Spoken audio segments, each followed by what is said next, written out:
വെട്ടിമുഖം victory ലൈബ്രറിയുടെ യുവജനവേദി ഉദ്ഘാടനവും career guidance ക്ലാസും നടന്നു. ലൈബ്രറി ഹാളിൽ നടന്ന യോഗം ഏറ്റുമാനൂർ നഗരസഭ പൊതുമരാമത്ത് വകുപ്പ് standing committee chairperson Marykutty Joseph ഉദ്ഘാടനം ചെയ്തു. Library president Cyril G Narikuzhi അധ്യക്ഷത വഹിച്ചു. റിട്ടയർഡ് വ്യവസായ വകുപ്പ് officer advocate V K Joseph career guidance class നയിച്ചു. ഈ ഉയർന്ന റാങ്ക് മേടിച്ചാൽ നമ്മൾ ആഗ്രഹിക്കുന്ന കോഴ്സ് ഇഷ്ടപ്പെട്ട കോളേജിൽ, മികച്ച കോളേജുകൾ പഠിക്കും. അത് ഇപ്പോൾ ഞാൻ പറഞ്ഞത് CET ആണ്. കോളേജ് ഓഫ് എഞ്ചിനീയറിംഗ് ട്രിവാൻഡ്രമാണ് ഇന്ന് എഞ്ചിനീയറിംഗ് മേഖലയിലെ കേരളത്തിലെ നമ്പർ 1 കോളേജും. അവിടെ നിന്നാണ് കൂടുതൽ പ്ലേസ്മെന്റ് സാധ്യതകളും. അവിടെ പഠിക്കുന്ന ഒത്തിരി ഫാക്കൽറ്റി ഉണ്ട്, ഒത്തിരി സിസ്റ്റം. ആ സിസ്റ്റത്തിൽ പഠിക്കുന്ന കുട്ടികൾക്കെല്ലാം എന്താണ് അവിടെ നിന്ന് തന്നെ അവർക്ക് പ്ലേസ്മെന്റ് കിട്ടി പോകുന്നത് എന്താണ് ആ കോളേജ് കണ്ടിട്ടാണ്. അപ്പോൾ നമ്മുടെ കരിയർ സെലക്ട് ചെയ്യണമെങ്കിൽ ആദ്യമേ നമുക്ക് എന്താണ് ഞാൻ പറഞ്ഞ പോയിന്റ് എന്താ പറഞ്ഞത്, ഗോൾ സെറ്റിംഗ്.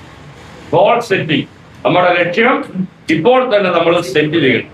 ആരെങ്കിലും സെറ്റ് ചെയ്യാത്തവരുണ്ടെങ്കിൽ അവരിപ്പോൾ തന്നെ ഇതോടൊപ്പം തന്നെ അങ്ങനെ അടുത്ത നിങ്ങൾ ക്ലാസ്സിലേക്ക് കയറുന്നതിന് മുമ്പായിട്ട് നിങ്ങളുടെ മനസ്സിലെ നിങ്ങളുടെ ആഗ്രഹ പ്രകാരമുള്ള നിങ്ങളുടെ ഗോൾ സെറ്റ് ചെയ്യും. താലൂക്ക് ലൈബ്രറി കൗൺസിൽ അംഗം doctor VR Jayendran, library secretary Jose MD തുടങ്ങിയവർ പ്രസംഗിച്ചു. യുവജനവേദി കൺവീനർ രാജേഷ് KR കാടൻകുഴി സ്വാഗതവും vice president Joseph Thomas Palackal നന്ദിയും പറഞ്ഞു.